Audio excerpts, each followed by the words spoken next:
ইউনূস সাহেব ফেব্রুয়ারি মাসে নির্বাচন ঘোষণা করে উনি সবাইকে এক জায়গায় নিয়ে আসছেন।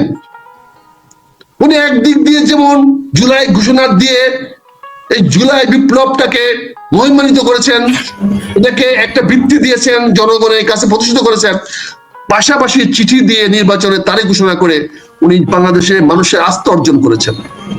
বৃহত্তর রাজনৈতিক দলগুলো, বড় বড় রাজনৈতিক দলগুলো আস্থা অর্জন করেছেন। সবাই তো সব ব্যাপারে আস্থাশীল হবে না।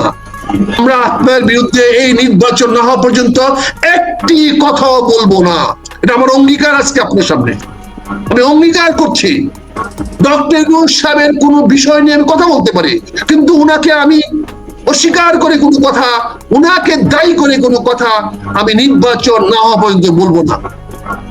এটাও বিনয়ের সঙ্গে বলি, নির্বাচন তারিখ নিয়ে যদি কেউ কোনো খেলামেলা করতে চায়, যদি ডক্টর ইউনূসকে কেউ বিতর্কিত করতে চায়, সেটাও আমরা বাধা দিব, তার বিরুদ্ধে আমরা দাঁড়ানোর চেষ্টা করব, জীবন দিতে হলেও দিব।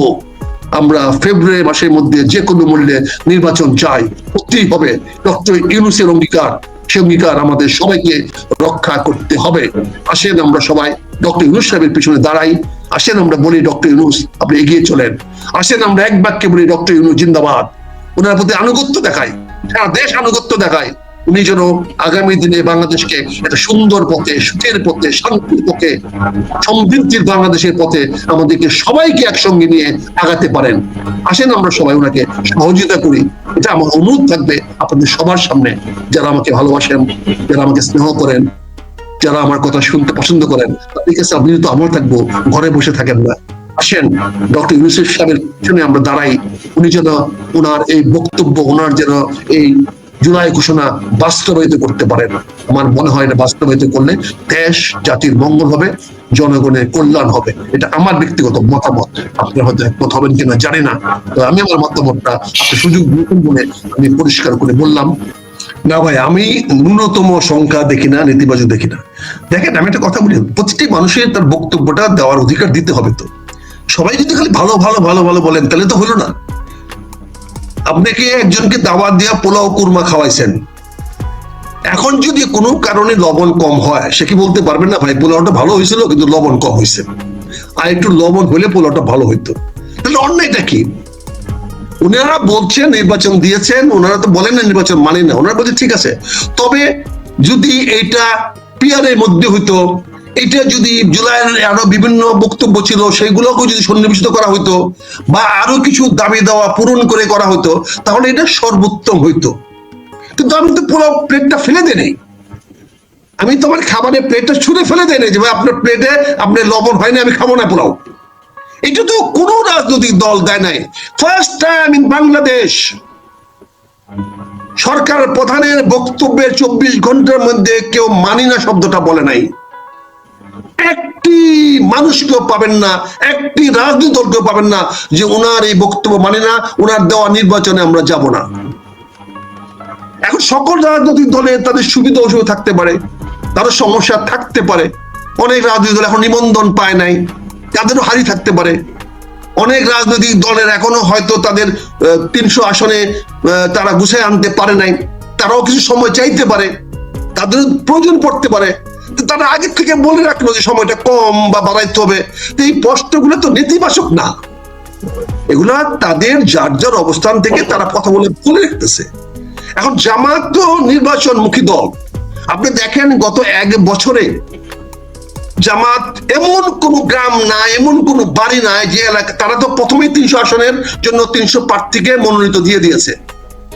এটা জানে আজ থেকে আরো 8 মাস আগে তারা 300 প্রার্থীর নাম প্রকাশ্যে ঘোষণা করে দিয়েছে। আমার নিজস্ব নির্বাচনী এলাকায়, পটিয়াদির পাখন্দ এলাকায় তারা নির্বাচনে প্রার্থী ঘোষণা করে দিয়েছে, কিশোরগঞ্জ জেলা নির্বাচনে প্রার্থী ঘোষণা করে দিয়েছে। তারা সেই দিন থেকে গ্রামে ঘরে ঘরে যাচ্ছে, মসজিদে মসজিদে যাচ্ছে। তারা তো নির্বাচনের পক্ষে, তারা তো মানুষকে গিয়ে কোথাও বুঝাচ্ছে না যে ভাই এই সরকার নির্বাচনে যাব না। তারা বলতেছে নির্বাচন যে কোনো সময় হইতে পারে, আমরা চাচ্ছি পিয়ার পদ্ধতিতে হোক, প্রতিনিধিত্ব পদ্ধতিতে হোক, হলে হলো, না হলো যে কোনো ভাবে নির্বাচন হোক, আমরা যাব, আপনারা আমাদেরকে ভোট দিবেন। তারা এখন প্রতিটা মসজিদে 2, 3, 4 বার পর্যন্ত ভিজিট করে ফেলেছে। আমাদের মসজিদের কমিটি গুলোরা আমাদের কাছে কমপ্লেন করতে করতে তারা কই স্যার কিছু বলেন না, ওনারা ডেলি এসে আমাদেরকে হাতে পায়ে ধরে, কদিন না করবো। নারদের সীমা আছে, 2বার 3বার ভদ্র দেখা দিলে তো মানুষ হা বলে বলতে হয়। এটা লোক যদি হা বলে ফেলে তখন তো বলবে ভাই আপনি তো হা বলছিলেন, মুসলমান মানুষ। আর আমাদের মানুষের মধ্যে কিন্তু একটা হা নার খুব মূল্য আছে। হয়তো শিক্ষিত মানুষের মধ্যে হা নার মূল্য নাই, হয়তো আমরা যারা শহরের মানুষ, যারা বড় বড় শিক্ষিত, তারা তো আমরা মনে করি যে আমাদের কনভিনিয়েন্ট ওয়েতে আমরা কথা বলবো। আমার কাছে যখন যে কৌশল অবলম্বনের কথা দরকার সেই কৌশল অবলম্বনের কথা বলবো। কিন্তু গ্রাম বাংলার মানুষ তো সহজ সরল মানুষ, তারা যাকে কথা দেয় কথাই দেয়। তারা যদি বলে ভোট দিয়ে দিব তা তাকে ভোট দিবে, যা হয় হবে। কাজে আজকে জামাত প্রতিটা ঘরে ঘরে 1বার 2বার না 4বার 5বার গেছে। আমার মনে হয় না অন্য কোন রাজনৈতিক দল জনগণের এত কাছে পৌঁছতে পেরেছে। এবং তারা যে বিশাল সমাবেশ দেখিয়েছে, সার্টেন ডিসিপ্লিন, এত শৃঙ্খলিত একটা সমাবেশ কেউ দেখাতে পারে নাই। তাদের আমির যেভাবে পড়ে গেছে, বেঁচে থাকার তো আল্লাহর মিরাক্কেল, আল্লাহ তাকে হস্তে বাঁচিয়েছে। এরকম করে স্ট্রোকে পড়ে গেলে মানুষ বেঁচে থাকা কঠিন। ওনার পাশে ওনার সহকর্মীরা ছিল, এবং দেখেন একটি লোক চেয়ার থেকে উঠে নাই, কোনো মঞ্চে কোনো বিশৃঙ্খলা দেখা দেয় না। যদি বিশৃঙ্খলা হইতো তাহলে ওনাকে বাঁচানো যেত না ভাই। কিন্তু এমন একটা সুশৃঙ্খল দল, তারা যদি জাতীয় ক্ষমতায় যেতে পারে আমার তো মনে হয় ভালো হবে, তার উন্নতি হবে। নির্বাচন ছাড়া তো যাওয়ার অন্য কোনো পথ নাই। কাজে জামাত তো নির্বাচন মুখী দল, নির্বাচনে যাওয়ার জন্য তারা মুখী আছে, তারা প্রস্তুতি নিয়ে আছে। অন্যান্য দলগুলো মুখী আছে, অতীতে আমরা দেখেছি ইসলামী দলগুলো নির্বাচনে যাওয়ার জন্য মুখী আছে। ক্ষুদ্র ক্ষুদ্র দলগুলো হয়তো 300 আসনে তারা পাচ্ছে না, তারা তো কিছু না কিছু তো বার্গেনিং করবেই, কিছু না কিছু চিৎকার না করলে, হইচই না করলে অ্যাটেনশন ড্র করবে কেমনে? তারাও তো বিভিন্ন ভাবে তাদের অ্যাটেনশন ড্র করবে, তাদের বাধাগ্রস্ত করবে না। তারা তাদের গুরুত্বটাকে জনগণের সামনে, সরকারের সামনে, বিভিন্ন রাজনৈতিক দলের সামনে তুলে ধরার চেষ্টা করবে। সেটাকে রাজনৈতিক ভাবেই মোকাবেলা করতে হবে, সেটাকে গণতান্ত্রিক চিন্তার ভাবে মোকাবেলা করতে হবে। একজন লোক যদি তার অ্যাটেনশন ড্র করার জন্য তার জ্ঞান, গুণ, বুদ্ধি, শক্তি, সামর্থ্য, পেশি শক্তিও দেখায়, তাহলে অন্যায় বলবেন কেন? তার দেখানোর কি অধিকার নাই? তার আর কিছু নাই, পেশি শক্তি আছে। পেশি শক্তি যদি দেখায় তাহলে তাকে মানবেন না কেন? এটা তো শক্তি। হিটলার তাই দেখেছে, আলেকজান্ডার তো জ্ঞান বুদ্ধি দিয়ে রাজ্য জয় করে নাই, ইসা খা তো তার জ্ঞান বুদ্ধি দিয়ে বাংলাদেশের রাজত্ব করে নাই। তারা তো পেশি শক্তি দিয়ে রাজ্য শাসন করেছে। তারা যদি পেশি শক্তি রাজ্য শাসন করতেছে, তারা যদি গ্রেট আলেকজান্ডার হইতে পারছে, তারা যদি গ্রেট মোগল হইতে পারছে, সুলেমান হইতে পারছে, তাহলে কেন যে কোনো আইটি পার্টি কেন পারবে না? এনসিপি কেন পারবে না পেশি শক্তি দেখাইতে? পেশি শক্তি দেখানো তো রাজনীতির অংশ। আপনি রাজনীতি বলে মোকাবেলা করেন, তোকে বলে পেশি শক্তিকে পেশি শক্তিতে মোকাবেলা করেন। কিন্তু আপনি তো এই জন্য আপনি তো ঘর ছেড়ে দিতে পারেন না, আপনি তো সারেন্ডার করতে পারেন না। যে যে ভাষায় কথা বলবে তার সঙ্গেই রাজনৈতিক প্রতিপক্ষ সেই ভাষায় কথা বলবে। এতে সংঘাতে কিছু নাই। সংঘাত কখন হয়? তখন দুইটি সম শক্তি বিভিন্ন বিষয়ে পরস্পর বিরোধিতা করে। এখানে বিএনপি জামাতের মধ্যে কোনো পরস্পর বিরোধী কোনো বক্তব্য নাই। এখানে বক্তব্য হয়তো আওয়ামী লীগ বিরোধী আছে, কিন্তু বৃহত্তর রাজনীতিতে আওয়ামী লীগও বলে, বিএনপিও বলে নাই যে আওয়ামী লীগ রাজনীতি আসতে পারবে না, জামাতও বলে নাই। এটা খুচরা দলগুলো বলছে। এনসিপি বাধ্য করেছে সরকারকে আওয়ামী লীগকে যদি নির্বাচন আসতে দিতে না দেওয়া হয়, এটা এনসিপি বাধ্য করেছে। এনসিপি কতটুকু বাধ্য করে রাখতে পারবে সেটা তো বিএনপি জামাতের বিষয় না। বিএনপি জামাত তো বলে নাই যে আমরা আওয়ামী লীগকে নির্বাচন আসতে দিব না, এটা তো কেউ বলে নাই। বড় দুইটা দল তো কেউ বলে নাই। তারা আওয়ামী লীগের সমালোচনা করতেছে, আওয়ামী লীগ খারাপ, আওয়ামী লীগ অত্যাচার করেছে, আওয়ামী লীগের বিচার চাই, এটা এক জিনিস করতেই পারে, কিন্তু তাদেরকে নির্বাচনে আসতে দিবে না, এটা তো আমরা এখন পর্যন্ত আওয়ামী লীগ, বিএনপি বা জাতীয় জামাতের কাছ থেকে আমরা স্পষ্ট কোনো অবস্থান পাইনি। তারা তো সবাই বলতেছে যে অন্তর্ভুক্তিমূলক, অর্থাৎ সবাইকে নিয়ে নির্বাচন হওয়াটাই ভালো হবে। তাদের তো গ্রিন সিগন্যাল দেওয়া যাচ্ছে। আমাদের সব একই কথা বলেছেন, নির্বাচনে সবাইকে সুযোগ দিতে হবে। আমেরিকানরা একই কথা বলেছেন, ইন্ডিয়ানরা একই কথা বলেছেন যে অন্তর্ভুক্তিমূলক নির্বাচন তারা সবাই দেখতে চায়। চীনও তাই বলেছেন। এখানে বৈশক্তির তো কোনো দ্বিমত নাই অন্তর্ভুক্তিমূলক নির্বাচনে। এখানে নির্বাচনটা সংগঠিত হোক, এই ব্যাপারে তো কোনো তৃতীয় পক্ষের নাই। ডক্টর ইউনূস সাহেব ফেব্রুয়ারি মাসে নির্বাচন ঘোষণা করে উনি সবাইকে এক জায়গায় নিয়ে আসছেন। উনি একদিক দিয়ে যেমন জুলাই ঘোষণা দিয়ে এই জুলাই বিপ্লবটাকে মহিমান্বিত করেছেন, এটাকে একটা ভিত্তি দিয়েছেন, জনগণের কাছে প্রতিষ্ঠিত করেছেন, পাশাপাশি চিঠি দিয়ে নির্বাচনের তারিখ ঘোষণা করে উনি বাংলাদেশে মানুষের আস্থা অর্জন করেছেন। বৃহত্তর রাজনৈতিক দলগুলো, বড় বড় রাজনৈতিক দলগুলো আস্থা অর্জন করেছেন। সবাই তো সব ব্যাপারে আস্থাশীল হবে না। বাপের তিনটা ছেলে থাকলেও তিন ছেলে ইভেন নিজের বাবার প্রতিও মান্য করে না, কম বেশি মান্য হয়তো হয়, তার মানে এই না বাবা খারাপ হয়ে গেছে, থাকতেই পারে। কাজে উনি আমার মনে হয় সকল রাজনৈতিক দলগুলোকে সন্তুষ্ট করতে পেরেছেন। এটা ওনার বিশাল একটি অবদান, বিশাল একটি অর্জন যে উনি সকল রাজনৈতিক দলকে সন্তুষ্ট করার মতো একটা কর্মসূচি দিতে পেরেছেন, একটা ঘোষণা দিতে পেরেছেন। এই জন্য আমরা সবাই ওনার প্রতি কৃতজ্ঞ থাকা উচিত। তিনি তিনটি বড় শক্তিকে পরিষ্কার করতে পেরেছেন যে উনি একটি অন্তর্বর্তী নির্বাচন দিবেন, সেই নির্বাচনের মাধ্যমে দেশে একটি সুষ্ঠু রাজনৈতিক ব্যবস্থা বা বন্দোবস্ত তৈরি হবে যেখানে মানুষ সুখে শান্তিতে থাকবে। এখানে চীন যেমন সুযোগ পাবে অন্তর্বর্তী উন্নয়নমূলক কাজ করতে, সেখানে আমেরিকাও যেমন সুযোগ পাবে অন্তর্বর্তীমূলক উন্নয়ন কর্মকাণ্ডে তাদের অংশগ্রহণ করার সুযোগ তৈরি হবে। সেখানে ভারত ও বাংলাদেশে শান্তি শৃঙ্খলা থাকলে তারও আন্তর বর্ডার পরিবেশ উন্নত হবে। সেও চাইবে বাংলাদেশে একটা সুষ্ঠু নির্বাচনের মাধ্যমে জনগণের প্রতিনিধি সরকার তৈরি করা হোক, যাতে বাংলাদেশের সীমান্ত রেখা বরাবর ভারত বাংলাদেশের সঙ্গে একটা সম্প্রীতি, শান্তিময় এবং সবচেয়ে বড় কথা নিরাপদ একটা বর্ডার ব্যবস্থা, সীমান্ত ব্যবস্থা গড়ে তুলতে পারে।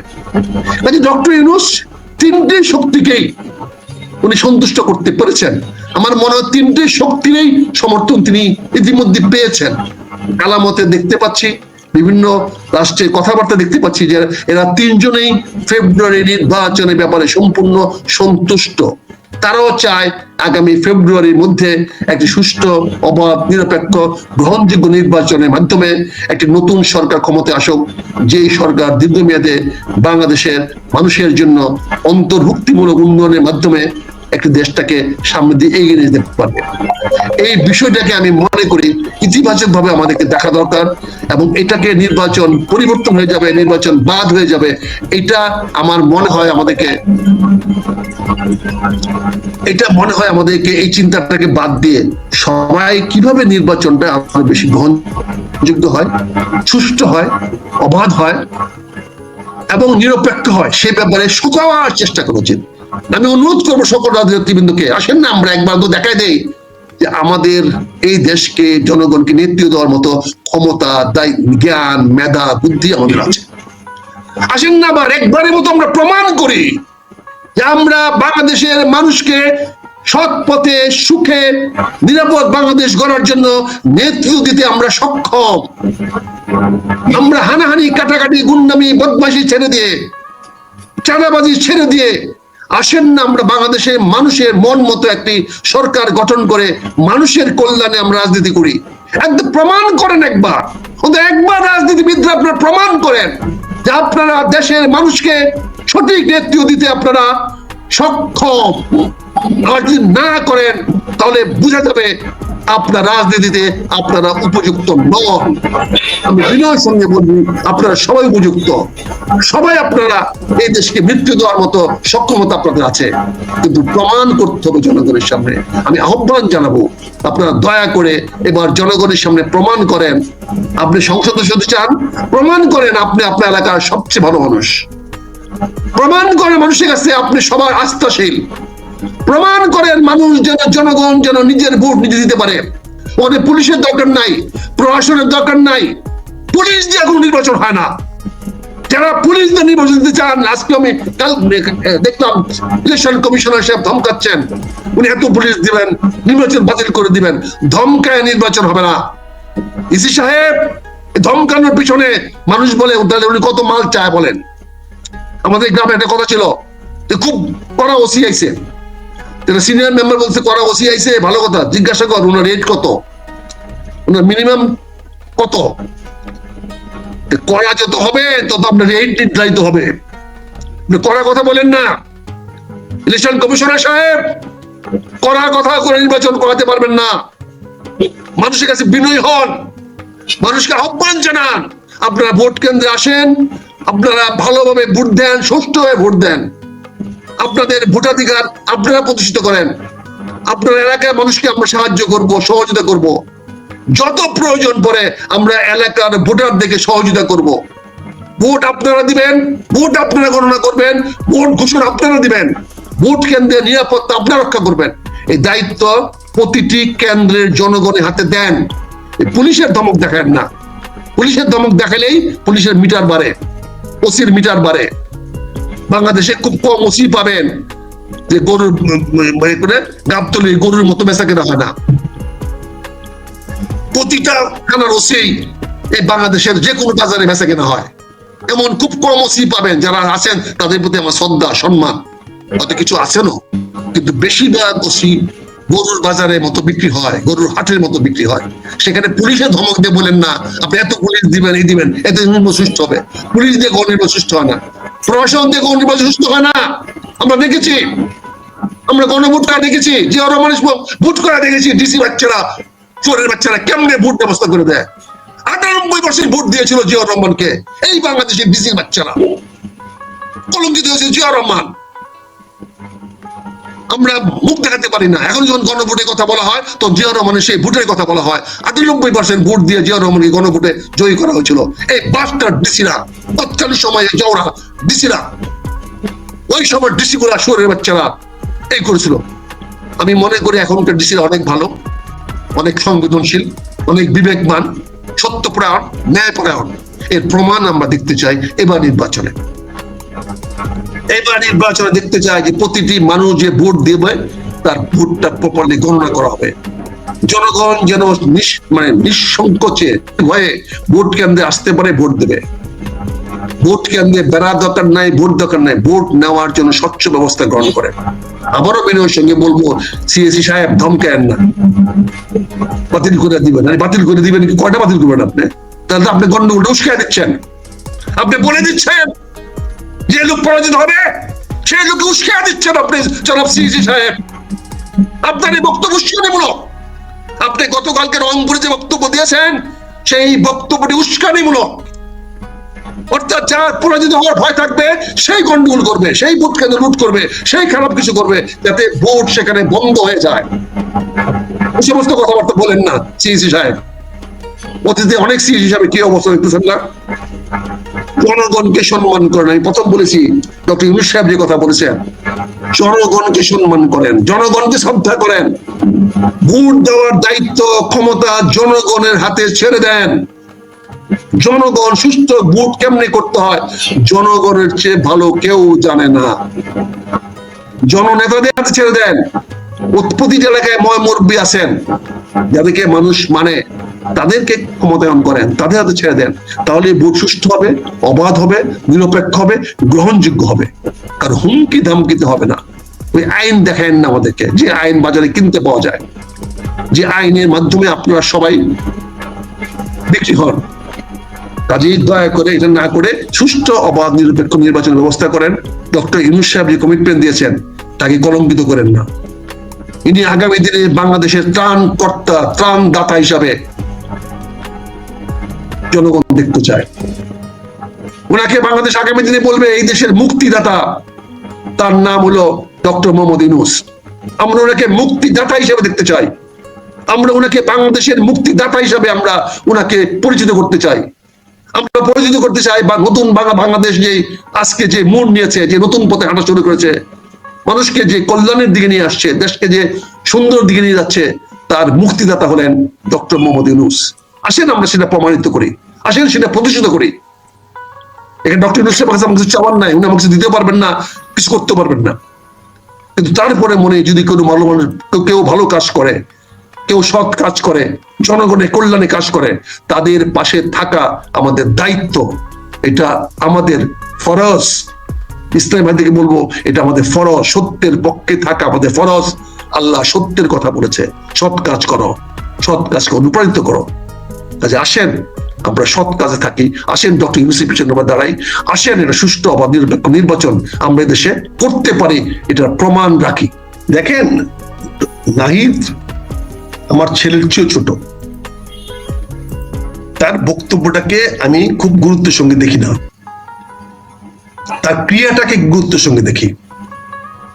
বক্তব্য দেওয়ার মতো মেধা, বুদ্ধি, জ্ঞান, অভিজ্ঞতা, প্রাজ্ঞতা কোনোটাই তার এখনো হয় নাই, কিন্তু সে ক্রিয়াশীল, সে কর্মঠ, সে কোনো কিছু বাস্তবায়ন করার জন্য সে আমার সিপাহসালার হতে পারে, যেটা তারা 24শে জুলাই বা জুলাই আন্দোলনে তারা প্রমাণ করেছেন।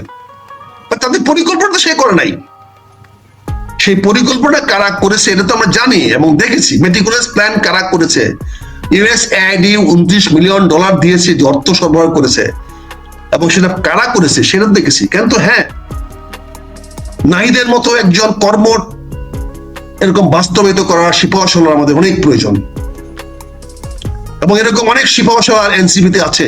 আমি এই জন্য অতীতে বলে আসছি, এদেরকে প্রমোট করা, এদেরকে তুলে নিয়ে আসা আমাদের দায়িত্ব, নৈতিক দায়িত্ব, সকল রাজনৈতিক দলের দায়িত্ব। এই জুলাই আন্দোলনে যারা অবদান রেখেছে, যে সৈনিকেরা এই যুদ্ধটা প্রথম সাহিত্যে করেছে, তাদেরকে তৈরি করে আনা উচিত। তারা কর্মঠ, তারা সাহসী, তারা দেশপ্রেমিক, তাদেরকে আপনারা ধ্বংস হতে দিয়েন না, নষ্ট করেন না, এতে জাতির ক্ষতি হবে। নাহিদ আমার প্রতিপক্ষ নয়, নাহিদ বর্তমান রাজনৈতিক দলের কোন প্রতিপক্ষ রাজনৈতিক দল এনসিপি না। এনসিপি একটা অনুজ রাজনৈতিক দল, রাজনৈতিক একটা এনসিপি একটা নতুন প্রজন্মের রাজনৈতিক দল।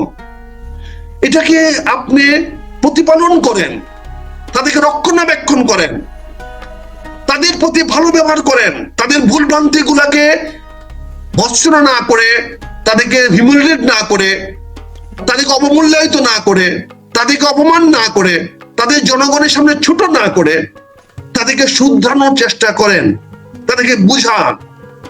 তারাই কিন্তু আমার বাংলাদেশের ভবিষ্যৎ, তারাই আগামী দিনের নেতা, তারাই বাংলাদেশটাকে আমার অবর্তমানে আমি যখন থাকবো না তখন তারাই নেতৃত্ব দিবে।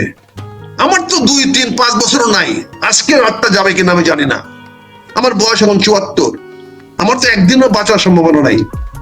আমি তো এনসিপি নাহিদের প্রতিপক্ষ না, কিন্তু নাহিদ যাতে আমাদের এই প্রজন্মের চেয়ে, বর্তমান প্রজন্মের চেয়ে আরো ভালো নেতা হতে পারে। তারা তো প্রমাণ করেছেন তারা দেশপ্রেমিক, তারা তো প্রমাণ করেছেন তারা বৈষম্য আন্দোলনে অগ্রভাগী থেকে তারা সাহসী, তারা বীর। তাহলে এদের হাতে জাতির দায়িত্ব দিতে আমাদের অবজ্ঞা কেন? তাদেরকে তৈরি করেন না। আপনি 5 জন প্রতিমন্ত্রী মন্ত্রী রাখতেন, তাদেরকে কাজ করাইতেন, আবার রাখতেন, বিভিন্ন রাজনৈতিক দলে সাহায্য করেন, সহযোগিতা করেন, তাদেরকে ফান্ডিং করেন। তাদেরকে কেন চাঁদা তুলতে হবে? তাদেরকে রাখেন না।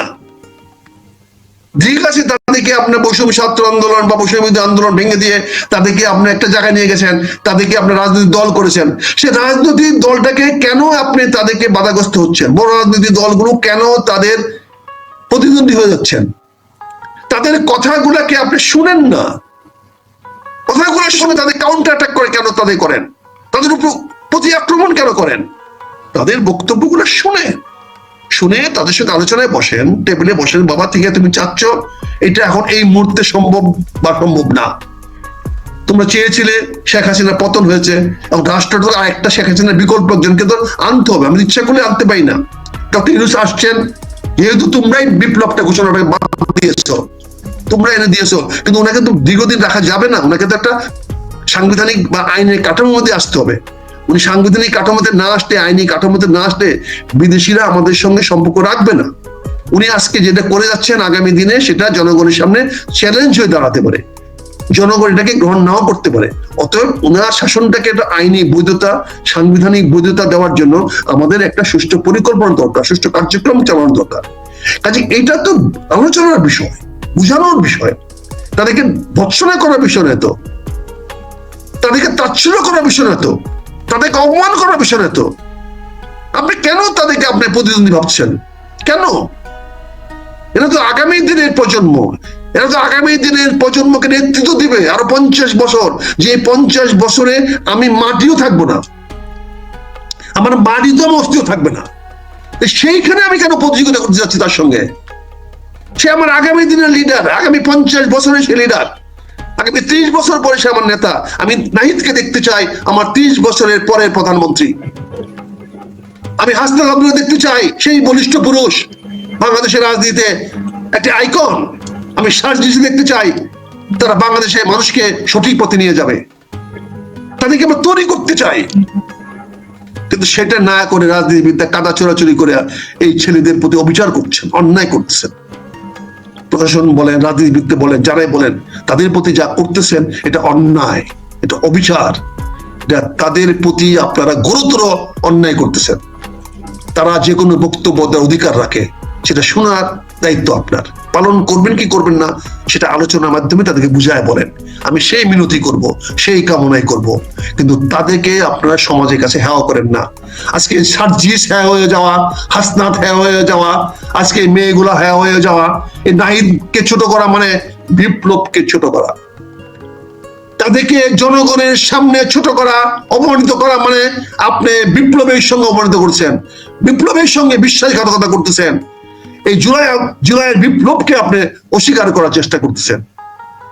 জুলাই বিপ্লব, এই আগস্ট বিপ্লব যাই বলেন, 5ই আগস্ট বিপ্লব বলেন, মানে নাহিদ, মানে হাসনাত, মানে সার্জিস, এদিকে বাদ দিয়ে জুলাই বিপ্লব হয় নাই।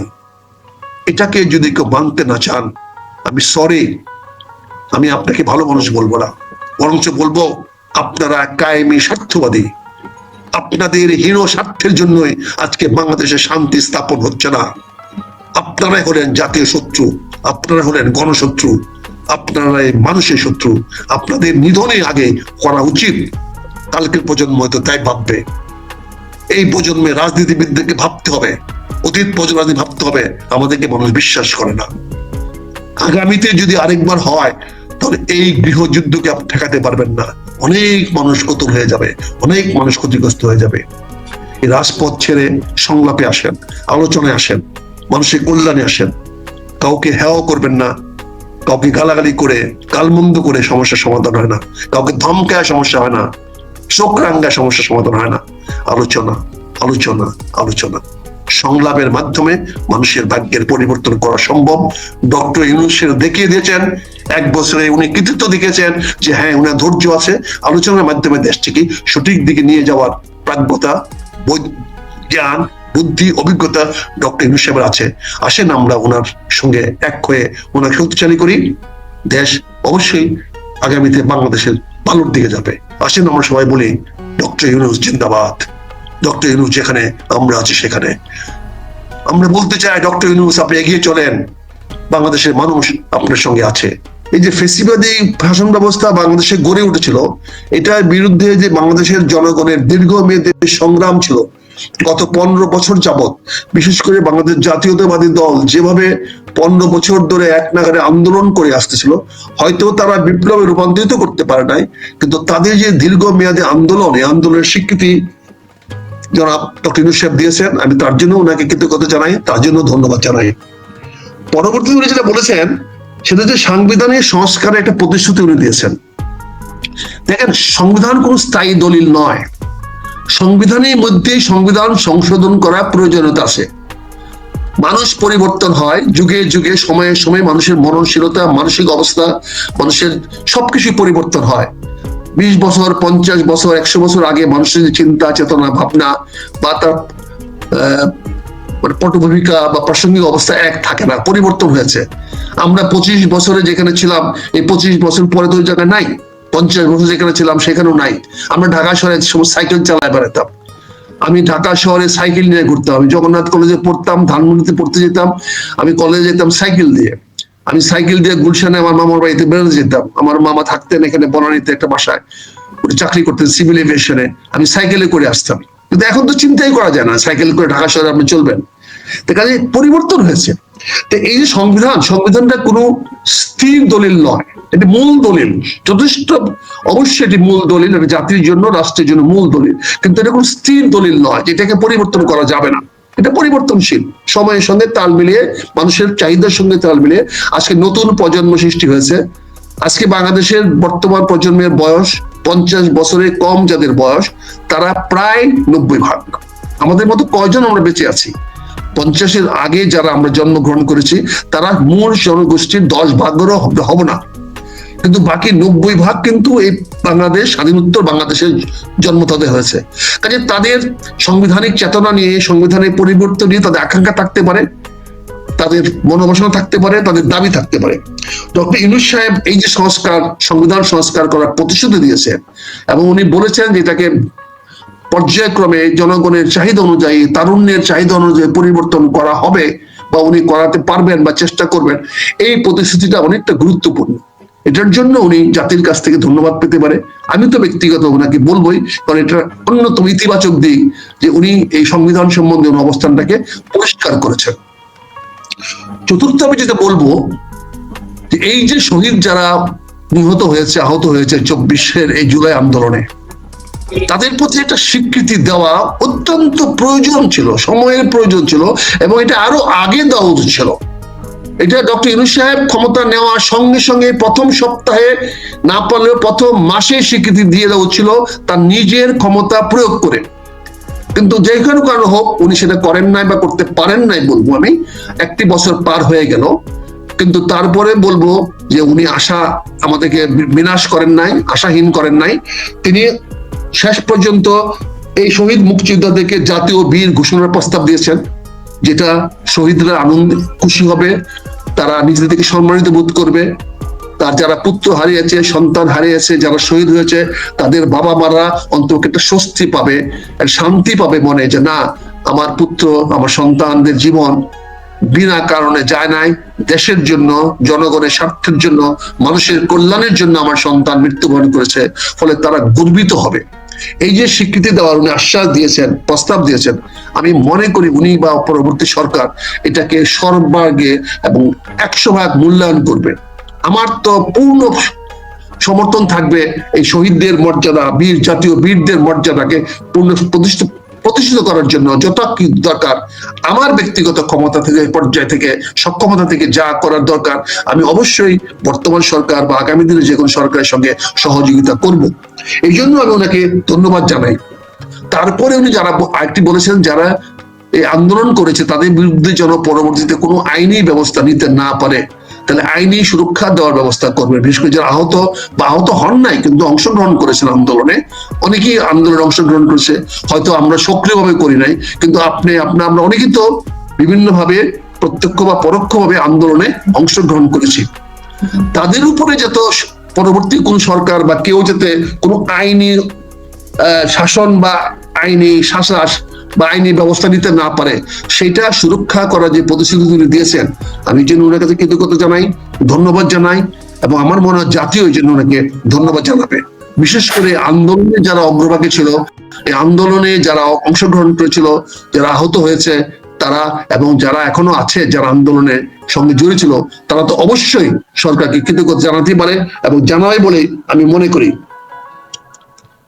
পঞ্চম আমি যেটাকে ওনাকে একটা ভালো পয়েন্ট মনে করি, উনি বাংলাদেশকে পরিবেশ বান্ধব এবং অন্তর্ভুক্তিমূলক, পরিবেশ বান্ধব অন্তর্ভুক্তিমূলক উন্নয়ন কৌশলের কথা বলেছেন।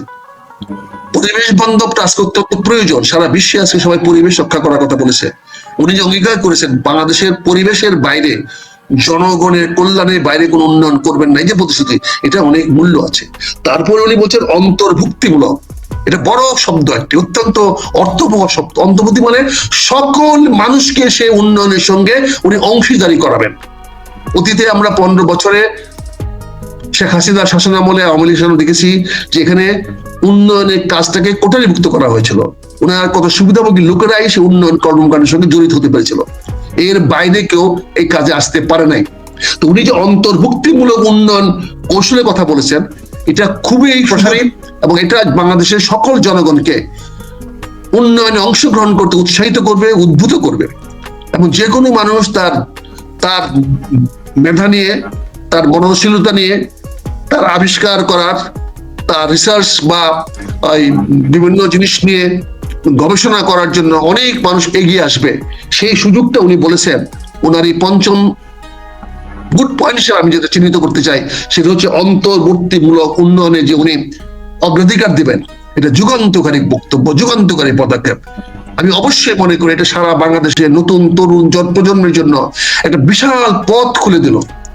উনি যদি এটাকে পারেন এবং যদি এনশিওর করেন, আমি মনে করবো বাংলাদেশের মানুষ তার নিজেদের ভাগ্য নিজেরাই পরিবর্তন করে ফেলবে।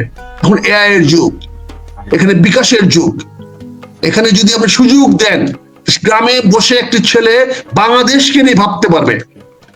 আজকে ঢাকায় আসতে হবে না, বড় বড় ইউনিভার্সিটি লেখাপড়া করতে হবে না, বিশ্ববিদ্যালয় থেকে পড়াশোনা করে বেরোতে হবে না। একটি মেধাবান, একটা অত্যন্ত চৌকস বা স্মার্ট ছেলে গ্রামে বসে ইন্টারনেটের মাধ্যমে, এআই এর মাধ্যমে আপনি যে কোনো সৃষ্টিশীল কাজে তারা জড়িত হতে পারবেন। তারা যে কোনো কিছুতে অবদান রাখতে পারবেন, এমনকি বিশ্বের শ্রেষ্ঠতম আবিষ্কার তারা করতে পারবেন এই গ্রাম বাংলায় বসে, শুধু একটা ইন্টারনেটের মাধ্যমে, এআই এর মাধ্যমে। কাজে এই যে অন্তর্ভুক্তিমূলক উন্নয়নের কৌশলটা উনি সবার জন্য দ্বার খুলে দিবেন বলেছেন, এটা অত্যন্ত যুগান্তকারী পদক্ষেপ হবে। এটা আমার মনে হয় এই কাজটি যেন উনি সমাপ্ত করে যেতে পারেন। আমার যদি যত সমর্থন দরকার, সহযোগিতা দরকার, আমি ডক্টর ইউনূস সাহেবকে এই কাজের জন্য আমি অবশ্যই উৎসাহিত করবো, অবশ্যই ওনার পাশে দাঁড়াবো, অবশ্যই কাজ করার চেষ্টা করব। কাজে এই 5টি জিনিসকে আমি ওনাকে ইতিবাচক বলে মনে করেছি এবং সেটি আমি আমার ফেসবুকে দিয়েছি। পাশাপাশি আমি এত দীর্ঘায়িত যাইনি, আমি এটা ওনার এই 28টি পয়েন্টকে আমি 5টি গুড পয়েন্টকে আমি নিয়ে আসার চেষ্টা করেছি। পাশাপাশি আমি একজন সচেতন মানুষ হিসাবে ভালোকে ভালো বলার যেমন আমি চেষ্টা করি, তেমন মন্দটাকেও মন্দ বলার চেষ্টা করি। তাতে যদি কেউ অসন্তুষ্ট হন, সেটা হলো আমার দুর্ভাগ্য, এটা আমার কিছু করার নাই, হয়তো আমি সেভাবে হয়তো চিন্তা করতে পারি না। আমি ওনার এই বক্তব্যটাকে আমি 5টি বিষয় আমি খুব শঙ্কা সৃষ্টি হয়েছে আমার মধ্যে। তার একটি হলো উনি যে রাজনৈতিক ভাষা ব্যবহার করেছেন, এই ভাষার তীব্রতাটা খুবই কঠিন ছিল। উনি যেভাবে কথাগুলো বলেছেন তাতে দেশটাকে আগামীতে একটা মানে বিদ্বেষপূর্ণ দিকে নিয়ে যাবে। ওনার ভাষা যেমন ছিল ঘোষণাপত্রে শেখ হাসিনা এবং আওয়ামী লীগ সরকারের বিরুদ্ধে অত্যন্ত কড়া, মাঝে মাঝে বিদ্বেষপূর্ণ ভাষ্য ব্যবহৃত হয়েছে, যা ওনার এই বক্তব্যকে, ওনার এই প্রস্তাবনাকে তার গ্রহণযোগ্যতা ভারসাম্য নিয়ে প্রশ্ন তুলবে। অপরাধী যে করবে তার বিচার করবে আদালত, সেখানে তো রাষ্ট্রের কিছু বলার নাই। রাষ্ট্র এনশিওর করবে যেন অপরাধীর বিচার হয়, কিন্তু রাষ্ট্র তো কাউকে অপরাধী চিহ্নিত করতে পারে না। এটা রাষ্ট্রের নৈতিকতা বিরোধী। কোন রাষ্ট্র হবে নিরপেক্ষ, রাষ্ট্র হবে সবার জন্য। রাষ্ট্র যাকে ফাঁসি দিবে সেও যদি মৃত্যুর আগে 1 গ্লাস দুধ খেতে চায়, রাষ্ট্র তাকে 1 গ্লাস দুধ খাবে। কাজে রাষ্ট্র কোন ব্যক্তিকে বা কোন প্রতিষ্ঠানকে বা রাজনৈতিক দলকে টার্গেট করতে পারে না।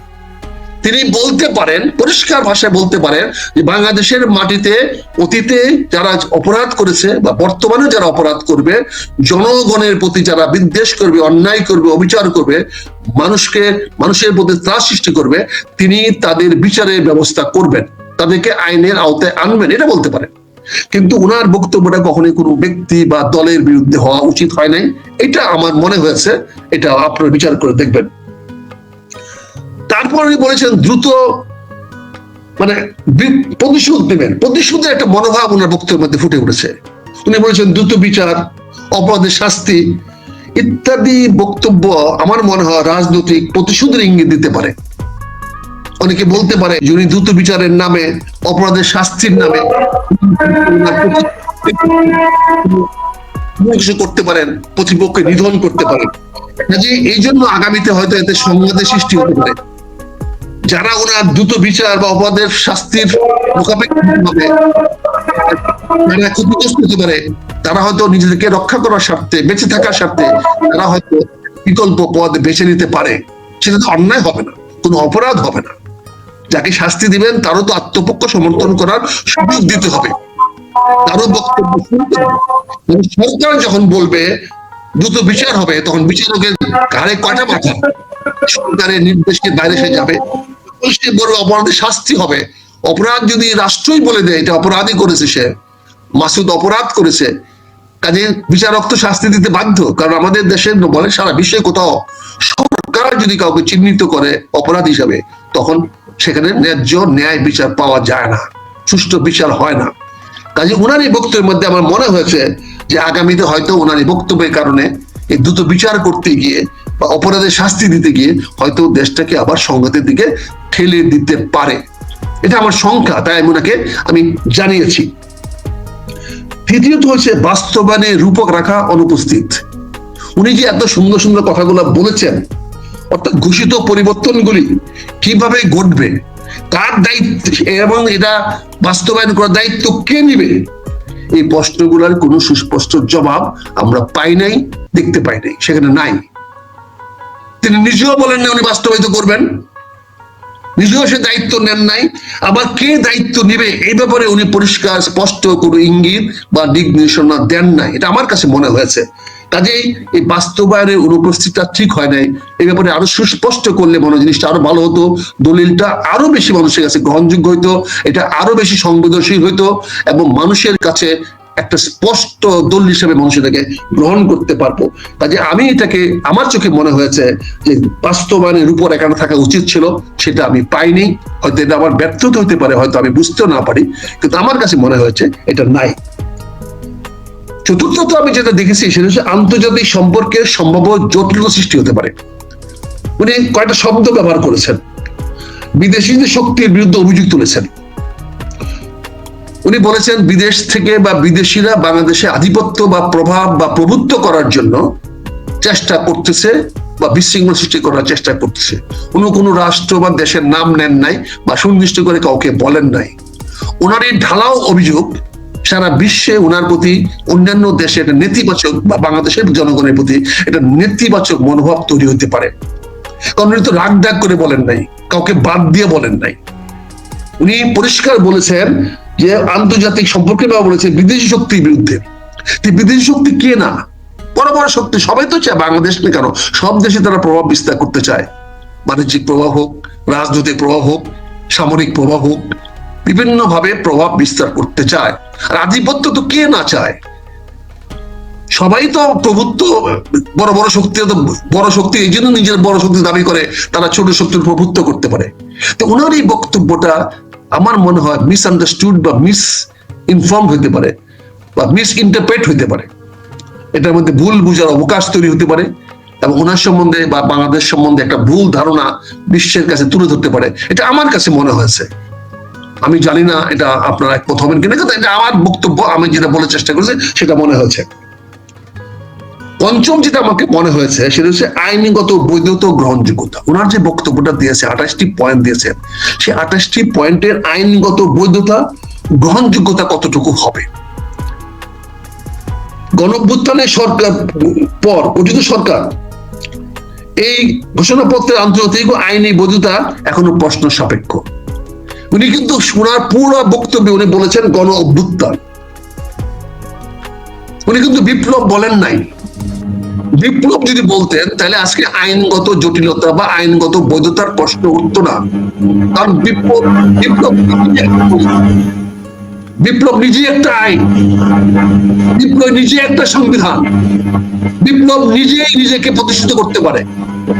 বিপ্লব কোনো আইনের দ্বারা নির্ধারিত হয় না, আইনের কাছে বিপ্লব কখনো বাধ্য নয়।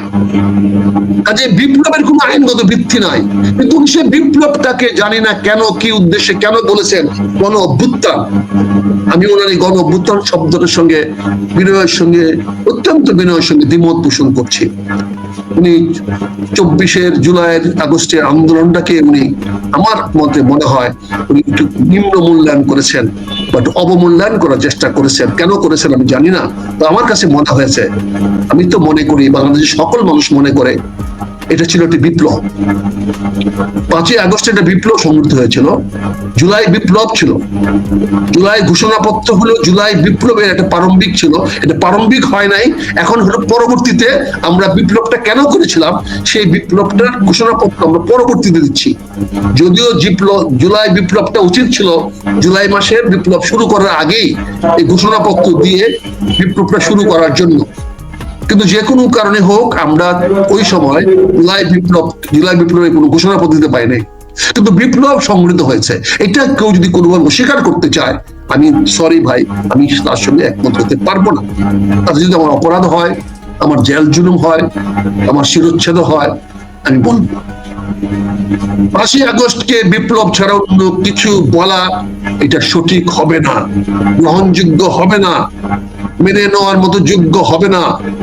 জুলাই বিপ্লব হয়েছে, কিন্তু এখন উনি এটাকে গণঅভ্যুত্থান দিয়ে কিভাবে আইনগত বৈধতা দিবেন, আন্তর্জাতিক আইনে কিভাবে ফিট করবেন? কারণ অভ্যুত্থান, বিদ্রোহ এগুলো তো আইনের চোখে তো অপরাধ, আইনের চোখে অপরাধ। অভ্যুত্থান বা বিদ্রোহ অপরাধ। এটাকে অভ্যুত্থান নাম দিয়ে, এটাকে আমি জানি না কেন উনি কি কারণে করেছেন। আমি সরি স্যার, আপনি হয়তো আমাকে অসন্তুষ্ট হতে পারেন, ডক্টর ইউনূস সাহেব শুনলে হয়তো অসন্তুষ্ট পারেন, কিন্তু আমার কাছে মনে হয়েছে কোন অভ্যুত্থান শব্দটি দিয়ে বিপ্লবকে বিতর্কিত করা বা প্রশ্নবিদ্ধ করা হয়েছে, যেটা করা উচিত হয় না। এটি আমার বক্তব্য। আমি মনে করি জুলাই যা হয়েছে সেটা ছিল আমাদের জুলাই বিপ্লবের পরিসমাপ্তি। সেই ঘোষণাটা আগে দেওয়া দরকার ছিল, দিতে পারে নাই। সেই ঘোষণাটা আমরা 28টি পয়েন্টে ডক্টর ইউনূস সাহেব গত 5ই আগস্ট 2025 সালে ঘোষণা করেছেন। এটার মধ্যে আমি মনে হয় যে এইটাকে জুলাই ঘোষণাপত্রটা বিপ্লবের কারণ হিসাবে ওনা বলা উচিত ছিল, গণ অভ্যুত্থান হিসাবে নয়। এই 5টি পয়েন্ট আমি বলেছি। তারপরে আমি বলবো, তার শেষে আমি বলবো, সবকিছু ভালো বা মন্দ দিক বিচার করেও বলবো আমি যে জুলাই ঘোষণাপত্র শুধু একটি রাজনৈতিক বিবৃতি নয়। আমার কাছে মনে হয় শুধুমাত্র রাজনৈতিক বিবৃতি বা স্টেটমেন্ট অফ পলিটিক্স না, এটা একজনের বক্তব্য হিসেবে চিনব না, বরং এটা একটি আশা এবং আতঙ্কের মিশ্র দলিল বলে আমি মনে করি। একদিকে আশা জাগিয়েছে, এটা আশা জাগনিয়া, এটা আমাদের মধ্যে আগামী দিনে বেঁচে থাকার জন্য, বাংলাদেশটিকে আরো সুন্দর, সাবলীল, আরো উন্নত করার জন্য যে আশা জাগিয়েছে। পাশাপাশি আমার মতো কিছু কিছু মানুষের মনে হয়তো আতঙ্কেরও সৃষ্টি হয়েছে, হিংসা ছড়ানোর মতো কিছু উপাদান এর ভিতরে রয়েছে। মনে হয়েছে যে এটা হয়েছে।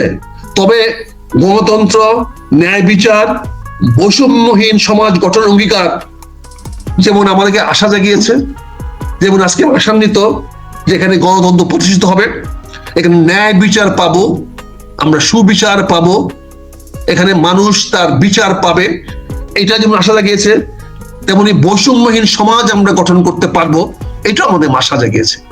এই 3টি ব্যাপারে আমাদের আশা খুবই স্পষ্ট। আমি তো আশাবাদী 3টি বিষয়ে। আমি তো গণতন্ত্রের জন্য আশাবাদী, আমি তো ন্যায় বিচার পাবো এটাতে আমি আশাবাদী, আমি বৈষম্যহীন সমাজ গঠন আমরা করতে পারবো ডক্টর ইউনূসের নেতৃত্বে, এ ব্যাপারে আমি সত্যবাদ আশাবাদী। কিন্তু পাশাপাশি অন্যদিকে আমার মনে হয়েছে অতীতের দমন, নিপীড়ন প্রতিরোধ করতে গিয়ে আবার নতুন না অস্থিরতা সৃষ্টি হয়। অতীতের কাউকে দমন করতে গিয়ে, অতীতের কাউকে অপরাধীকে শাস্তি দিতে গিয়ে অপরাধী কাউর বিরুদ্ধে প্রতিশোধ আমরা নিয়ে ফেলি। এটা না আবার প্রতিশোধে হয়, এটা অস্থিরতা বা প্রতিশোধ চক্র না তৈরি করে ফেলে। আবার না আমাদের মধ্যে একটা অস্থিরতা তৈরি হয় যে অমুক কাটতে হবে, অমুকে কাটতে হবে, অমুককে ধ্বংস করতে হবে, অমুককে দেশ থেকে বিতাড়িত করতে হবে, অমুককে দেশে আসতে দেওয়া যাবে না, অমুককে গণতন্ত্রে আসতে দেওয়া যাবে না, রাজনীতি করতে দেওয়া যাবে না, অমুক বিরুদ্ধে প্রতিশোধ দিতে হবে। এই ধরনের একটি আতঙ্কময় পরিবেশ সৃষ্টি করে কিনা এই ব্যাপারে আমাদের সাবধান থাকতে হবে। এরকম পরিবেশ সৃষ্টি হলে গণতন্ত্র ব্যাহত হবে, এরকম অবস্থা সৃষ্টি হলে অন্তর্বর্তীমূলক উন্নয়ন ব্যাহত হবে, এরকম একটা আতঙ্ক বা প্রতিশোধের চক্র তৈরি হলে আমাদের বৈষম্যহীন সমাজ গঠন করতে আমাদেরকে প্রতিকূল অবস্থায় পড়তে হবে। তাই এই বিষয়গুলো আমাদেরকে খেয়াল রাখতে হবে। তাই আমি মনে করি সুস্থ রাজনৈতিক পরিবেশ, সংলাপ, জবাবদিহিতা এবং সর্বোপরি জনগণের প্রতি শ্রদ্ধা, এই 4টি জিনিসের মাধ্যমেই এই ঘোষণাপত্র চরম বাস্তবতা পেতে পারে। 4টি বিষয় আমাদেরকে পরিষ্কার হতে হবে। একটি হলো সুস্থ রাজনৈতিক পরিবেশ। বাংলাদেশে আমাদেরকে যে কোনো মূল্যে ত্যাগ স্বীকার করে হলো সকল রাজনৈতিক দলগুলো তাদের ব্যক্তিগত রাজনৈতিক বা দলীয় রাজনৈতিক স্বার্থের ঊর্ধ্বে উঠে জনগণের কল্যাণে একটি সুষ্ঠু রাজনৈতিক পরিবেশ সৃষ্টি করতে হবে। আমাদের মধ্যে রাজপথে ফয়সালার চেয়ে সংলাপের মধ্যে ফয়সালা করার মানসিকতার মধ্যে ফিরে আসতে হবে। আমরা সংঘাতময় পরিবেশ দাবি দেওয়ার জন্য আলোচনা টেবিলকে প্রাধান্য তো দিতে হবে। রাজপথে মীমাংসা হওয়ার মানসিক মনোভাব থেকে মানসিকতা থেকে আমাদেরকে বেরিয়ে আসতে হবে। রাজপথ থেকে মানুষের চলাচলের উপযোগী রাখতে হবে, সেখানে আন্দোলন বা দাবি আদায়ের জায়গা হতে পারে না। কোন রাজনৈতিক দলের দাবি আদায়ের জায়গা রাজপথ হতে পারে না। এটা আজকে আমাদেরকে স্পষ্ট করতে হবে। আমাদের সমস্যা থাকবে, সমস্যা আছে, আগামীতে আরো সমস্যা বাড়তে পারে, কিন্তু তার সকল সমাধান আমাদেরকে খুঁজতে হবে সংলাপের মাধ্যমে, আলোচনার মাধ্যমে, টেবিলে বসে আমাদের সেই সংলাপ করে আমরা আমাদের সমস্যার সমাধান করব, যাতে দেশ শান্তিময়, সুখময় এবং মানুষের মধ্যে একটা নিরাপদ বোধ জাগরণ হয়, একটা সুন্দর সাবলীল উন্নত বাংলাদেশ আমরা করতে পারি। সর্বোপরি বলবো, সবার আগে এর আগে বলবো আমাদের জবাবদিহি থাকতে হবে। সরকারে যিনি যাবেন না কেন, যারাই যে কাজ করবেন না কেন, ইউনিয়ন পরিষদের একটা চেয়ারম্যান থেকে নিয়ে রাষ্ট্রের প্রধানমন্ত্রী বলেন, রাষ্ট্রপতি বলেন, সবাইকে জনগণের কাছে জবাবদিহি করার ব্যবস্থা নিশ্চিত রাখতে হবে। এই বিষয়টি আমাদেরকে সুনিশ্চিত পদক্ষেপ রাখতে হবে যে জবাবদিহিতার অবস্থা থাকে। আমরা যেই ক্ষমতায় যাই সেই জন্য রাবণ না হয়ে উঠি, সেই জন্য একমাত্র দেশের মালিক না হয়ে যায়। এই অবস্থা থেকে আমাদেরকে মুক্তি করতে হবে। আমাদেরকে জনগণের কাছে জবাবদিহি, আমাকে যারা ভোট দেবে, যাকে আমাকে নির্বাচিত করবে, তাকে সেজন্য আমার কাছে কৈফিয়ত চাইতে পারে, সেজন্য আমাকে বলতে পারে, আপনাকে যে ভোট দিয়েছিলাম সেই ভোটের প্রত্যাশা আপনি পূরণ করেন না মেজর আক্তার সাহেব, অতএব আমরা আপনার কাছে জবাব চাই। এই জবাবদিহিতার ব্যবস্থা আনতে হবে। সর্বোপরি আমি মনে করি আমাদের সকল রাজনৈতিক দল, আমলা, সামরিক বাহিনী, পুলিশ, সবাইকে মনে রাখতে হবে এই দেশটা জনগণের। আমরা সবাই, রাজনৈতিক নেতাই বলেন, কর্মী বলেন, সরকারি কর্মচারী বলেন, প্রশাসন বলেন, আমরা সবাই জনগণের সেবক। আমাদেরকে চূড়ান্ত মনে রাখতে হবে, আমাদেরকে জনগণকে সুখী করা আমাদের একমাত্র এবং একটি মাত্র দায়িত্ব। আমাদের সবাই মনে রাখতে হবে, আমাদের কোনো কাজে যেন জনগণের কল্যাণ বিঘ্নিত না হয়, জনগণ শান্তি যেন বিঘ্নিত না হয়, জনগণের মধ্যে যেন নিরাপত্তা বোধের অভাব না হয়, এটা আমাদের সবাইকে নিশ্চিত করতে হবে। প্রশাসন বলেন, রাজনৈতিক বলেন, পুলিশ বলেন, সামরিক বাহিনী বলেন, বিচার ব্যবস্থা বলেন, আমলা বলেন, যারাই বলেন, শিক্ষক বলেন, ডাক্তার বলেন, পেশাজীবী বলেন, ব্যক্তি বলেন, সমষ্টি বলেন, গোষ্ঠী বলেন, সবার লক্ষ্য রাখতে হবে, আমাদের সবার লক্ষ্য হলো জনগণের কল্যাণ করা। জনগণের সেবা করাই হবে আমাদের একমাত্র কাজ। এটি যারা করতে পারবেন না, তারাই হবেন জনশত্রু, গণশত্রু। তাদের নিধন আমরা কামনা করি, তাদের ধ্বংস আমরা কামনা করি। আমরা জনশত্রুর সঙ্গে আমরা বাস করতে চাই না। লড়াই আমরা রাখতে চাই অব্যাহত ওই গণশত্রুদের বিরুদ্ধে, জনগণের শত্রুদের বিরুদ্ধে। কাজেই এই যে ঘোষণা দিয়েছেন, এই ঘোষণাটাকে আমি স্বাগতম জানাই। ডক্টর ইউনূস সাহেবকে ধন্যবাদ জানাই। উনি বলিষ্ঠ পদক্ষেপ নিয়েছেন, উনি অত্যন্ত বলিষ্ঠ ভাষায় বলেছেন, এবং উনি সেদিন বলেছেন, এবং উনি নির্বাচনে ওয়াদা করেছিলেন এবং তিনি ওয়াদা রেখেছেন। উনি বলেছেন উনি নির্বাচন কমিশনারকে চিঠি দিবেন যাতে নির্বাচনের একটা দিনক্ষণ স্থির করা হয়। উনি পরবর্তী 24 ঘন্টার মধ্যে সেই পত্র দিয়েছেন, যেখানে উনি সুস্পষ্ট লিখে দিয়েছেন 2026 সনে রোজার আগে ফেব্রুয়ারি মাসের মধ্যে নির্বাচন অনুষ্ঠিত করার জন্য। অর্থাৎ রোজার আগে হতে হবে, 14 ফেব্রুয়ারি আগে হতে হবে, এবং ফেব্রুয়ারির মধ্যে হতে হবে। উনি অনেককে, সকলকে খুশি করার জন্য বক্তব্য দিয়েছেন। কারণ অনেকে অতীতে বিভিন্ন বলেছেন, কেউ বলেছেন ডিসেম্বরের মধ্যে হইতে হবে, কেউ বলেছেন জুনে হইতে হবে, কেউ বলেছেন রোজার আগে হইতে হবে, কেউ বলেছেন ফেব্রুয়ারি মাসে হইতে হবে। তো সবার ঐক্যমতের ভিত্তিতে তারিখ নির্ধারণ করে দিয়েছে রোজার আগে, অর্থাৎ 15 জুন থেকে মনে হয় 15 ফেব্রুয়ারি থেকে সম্ভবত রোজা হতে পারে, বা 16 ফেব্রুয়ারি। এর আগে হতে হলে 14 ফেব্রুয়ারি আগে নির্বাচনটা হতে হবে। এবং উনি সেইভাবে চিঠিটা দিয়েছেন। এই চিঠির ভাষাও তাই বলেছেন, আগামী 2026 সনে রোজার আগে এবং ফেব্রুয়ারি মধ্যে নির্বাচন। চিঠি উনি দিয়েছেন। সেই চিঠি ইতিমধ্যে ইলেকশন কমিশনার পেয়েছেন, উনিও স্বীকার করেছেন। আমি ধন্যবাদ শুধু নয়, আমি ডক্টর ইউনূস সাহেবের কৃতজ্ঞতা জানাতে চাই। ওনার কাছে আমরা মাথা নত করে কিছু জানতে চাই যে স্যার, আপনি কথা রেখেছেন, আপনি বাংলাদেশের মানুষের সামনে একজন রাজনীতি হিসেবে আপনি যা বলেছেন তা বাস্তবায়ন